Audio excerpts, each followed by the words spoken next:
رحم کی اپیل کرنے والوں میں سے ہو. جی پہنچے سرکار تو جتنی بھی جنگیں سرکار نے جن کا مقابلہ کیا وہ سرکار نے جا کر حملہ نہیں کیا ہے. سرکار پر حملہ ہوا، مسلمانوں پر حملہ ہوا. اس لیے جتنی جنگیں ہیں وہ سب مدینے کے قریب لڑی گئی. اگر نبی نے حملہ کیا ہوتا تو مکے کے قریب ہوتی. یہ گئے ہوتے لڑنے کے لیے، وہ آئے تھے لڑنے کے لیے. یہ تو صرف اپنے شہر سے باہر نکل کر گئے دفاع کرنے کے لیے. ان جنگوں میں سب سے پہلی جنگ پہلے ہی سال 80 جنگوں کا سامنا کرنا پڑا. آپ ذرا 11 برس کی زندگی اور 80 جنگیں، ایسا لگتا ہے جیسے ہر مہینے کی جنگ تیار ہے. اتنا آگے پہنچائی گئی. پہلی جنگ جو ہوئی ہے وہ جنگ بدر. پہلے ہی سال میرے مولا علی کی عمر اس جنگ میں 20 سال ہے. مولا 20 سال کے ہیں جنگ بدر میں، اور 20 سالہ علی مسلمانوں کے لشکر کا لمدار. مجلس میں بیٹھے ہوئے جوان ذرا اکڑ کر سنیں. جوان اگر علی کی سیرت پر عمل کرے تو علمدار بنایا جاتا ہے.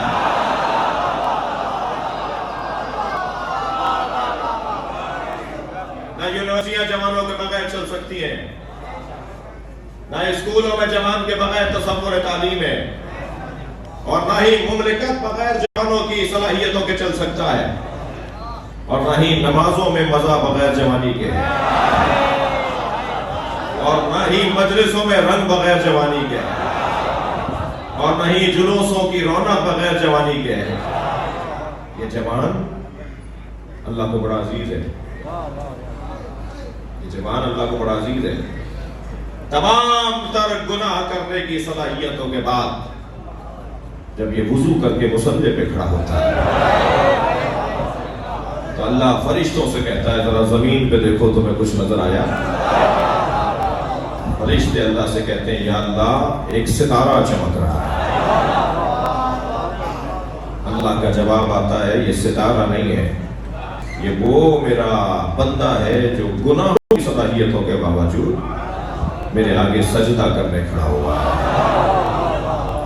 مجھے وہ جوان بہت عزیز ہے. اللہ کہہ رہا ہے مجھے وہ جوان بہت عزیز ہے جو تمام تر صلاحیتوں کے باوجود اپنی منفی صلاحیتوں کو ختم کر کے ان کو نظر انداز کر کے میری بارگاہ میں حاضری دیتا ہے.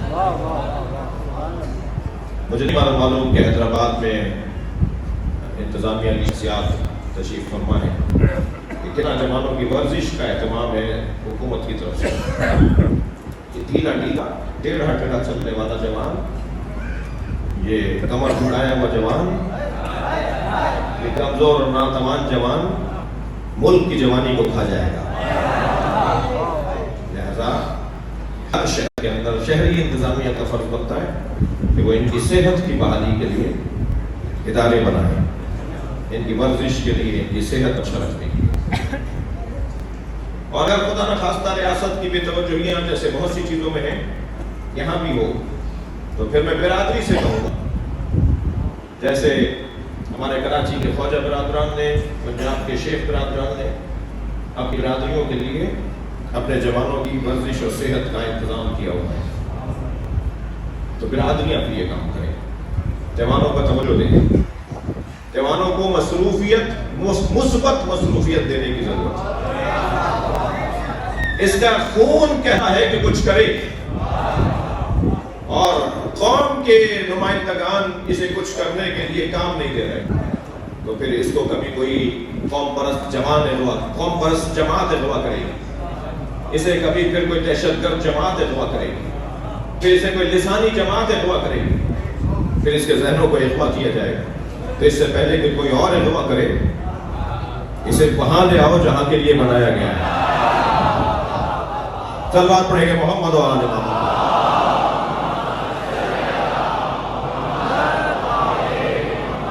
20 سال کے ہیں مولا علی.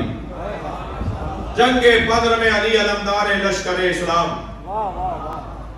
ادھر سے پوچھا جا رہا تھا کہ مسلمانوں کی طرف سے علمدار اور پرچمدار کون ہے؟ سالار جنگ کون ہے مسلمانوں کی طرف سے؟ تو کسی نے آواز دے کر کہا علی ہے. تو آواز آئی علی تو ابھی جوان ہے، پوچھنا گاڑی بھی نہیں اتری. تو میرے مولا جب میدان میں اترے تو میرے مولا نے تلوار نکال کے پہلا جملہ یہ کہا، بعض لو آمین حدیث و سنی، تم میری عمر پر تبصرے کر رہے ہو.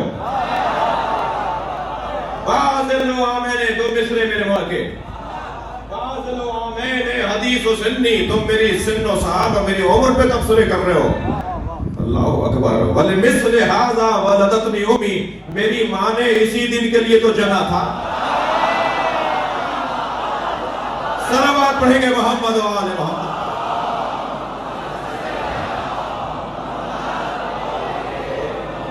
اور جنگ بدر میں میرے مولا اترے ہیں تو علی نے اس جنگ میں 18 سرداروں کو مارا. یہی تو وہ جنگ ہے جس کا بدلہ کربلا میں لیا گیا. 18 سرداروں کو میں مولا علی نے جنگ بدر میں مارا. جنگ چل رہی تھی. اچھا اب میں جنگ پڑھ رہا ہوں، تھکیں گے نہیں آپ؟ جنگ چل رہی تھی.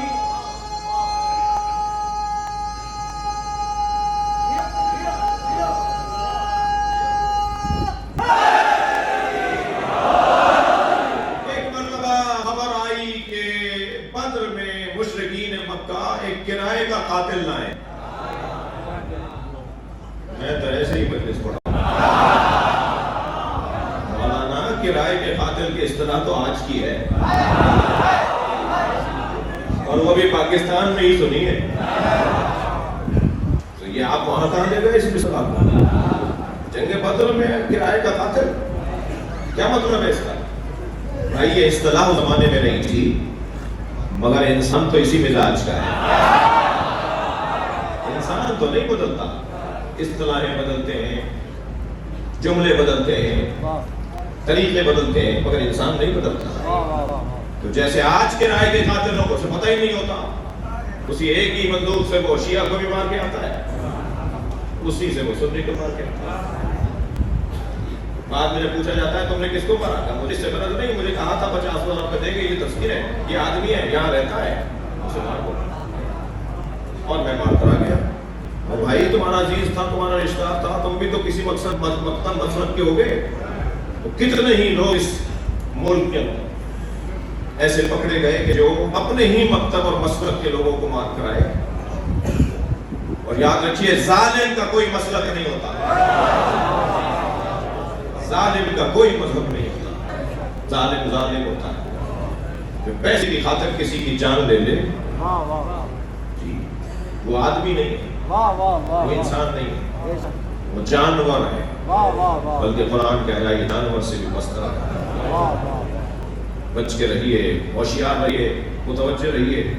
یہ کرائے کے قاتل اس جنگ میں بھی نوفل بن خویلہ نامی ایک پہلوان، ایک تلوار باز، ایک نیزہ باز، ایک تیر انداز اور اتنا داؤ پیچ جاننے والا خطرناک جنگجو تھا کہ وہ ایک وار سے گھوڑے کی چاروں ٹانگیں کاٹ دیتا تھا، وہ ایک وار سے 3 آدمیوں کے گلے اتار دیتا تھا.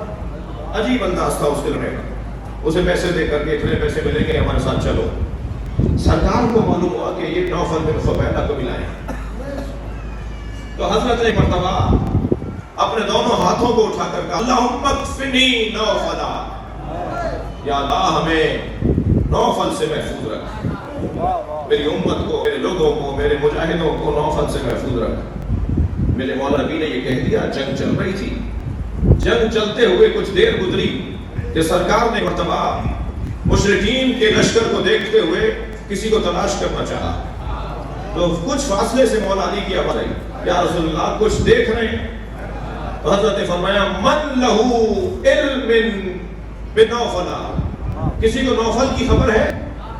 تو مولا نے وہیں سے آواز دے کر کہا یا رسول اللہ میں نے اسی وقت مار دیا تھا.